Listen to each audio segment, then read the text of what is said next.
you've learned to program in Python, a high-level language. A high-level language is one that abstracts away many of the details of how the program runs.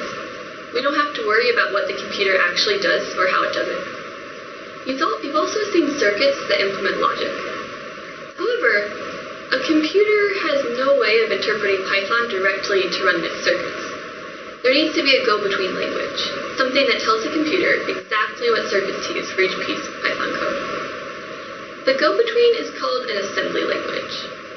Assembly languages are called this because once a program is in assembly language, it can then be assembled relatively easily into a form that a computer can understand. Every higher-level language must be converted into assembly language before it can be run on the computer. There are many different assembly languages which correspond to different types of CPUs. Today, we'll be introducing you to the Harvey Mudd miniature machine, a simplified assembly language created at Harvey Mudd, which introduces many of the core concepts of real assembly languages. In general, a line of consists of a line number, a command, and 1 to 3 arguments. In general, the first argument will be the destination, or where the results of running a command will be stored, and the rest will be the values that the command will run on. The arguments can either be constant numbers, for instance 10, or registers, like R2. A register is a little piece of memory on the CPU and can hold one number. There are 16 of them in and they are called by the names R0, R1, R2, all the way up to R15. Essentially, the name of the register is just a variable name for whatever is stored in that register. The type of arguments taken varies with the command. So, for instance, the command add R0, R1, R2 is the same as saying R0 equals R1 plus R2 and takes 3 registers as arguments. There are a number of different commands that can be used in and this reference card with all of them is available and very useful.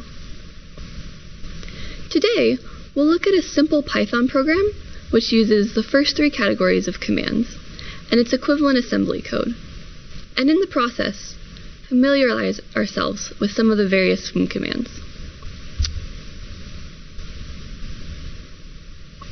We're going to go through the Python code line by line and look at its equivalent code will always start running on line 0.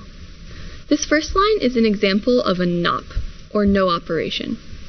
It doesn't do anything, so it doesn't affect how our code runs, and is mostly here as an example. Line 1 of the Python takes user input and stores it into the variable x. Equivalently in we use the command read to read from the user, and we put it into the register designated by the command, in this case R1. When writing your own code, it can be helpful to keep track of what variable each register corresponds to. In this case, register R1 corresponds to variable x. In line 2 of the Python, we say y equals 0. On line 2 of the we set R2 equal to 0 using the command setN, where n means that we are going to set a register equal to a constant number, n for number. Line 3 copies the variable x into the variable z. And we say copy R3, R1, which is the same as setting R3 equal to R1. On our next line of Python, we say x equals x plus 5. The corresponding way to say this in is add n, R1, 5. N says that we want to take a constant as our argument for addition, and we add that constant to the contents of R1 and store it back into R1. On the next line, we say x equals x plus z. we actually have to use a different command to do the addition of two variables than we do to do the addition of a variable and a constant. Here, we use add R1, R1, R3 to say essentially R1 equals R1 plus R3. The next 4 instructions of all correspond to one line of Python. When you do more than one operation in a line of Python, it requires more than one line of assembly.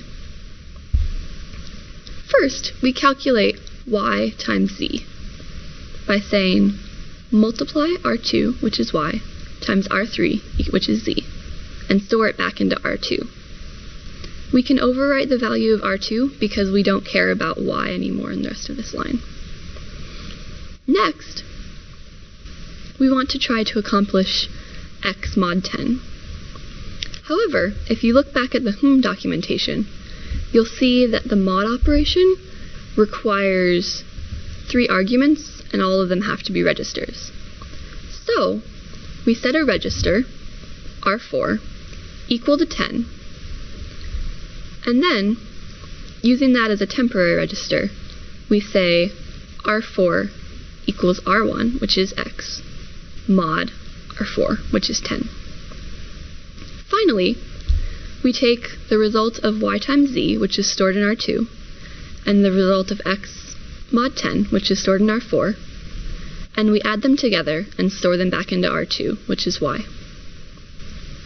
The next line of Python also requires multiple lines of We want to set x equal to negative x divided by y. So, first we use the command neg r1 r1 to set r1 equal to negative r1, where the first register is the destination. Then, we want to divide that result by y, which we do by saying div r1 r1 r2, or r1 equals r1 divided by r2. Finally, we want to print x, which is stored in register r1. This is done using the command write r1. And then we want our program to stop, which is done by writing halt. That's an example of how assembly code looks and works. In summary, the circuits that compose a CPU can't interpret Python or other languages, so we translate them into an intermediate known as assembly language. Is a simplified assembly language, which allows you to write programs that execute a variety of operations on constant numbers and registers. In the future, you'll learn commands that will also let you work with memory and will include ifs and elses.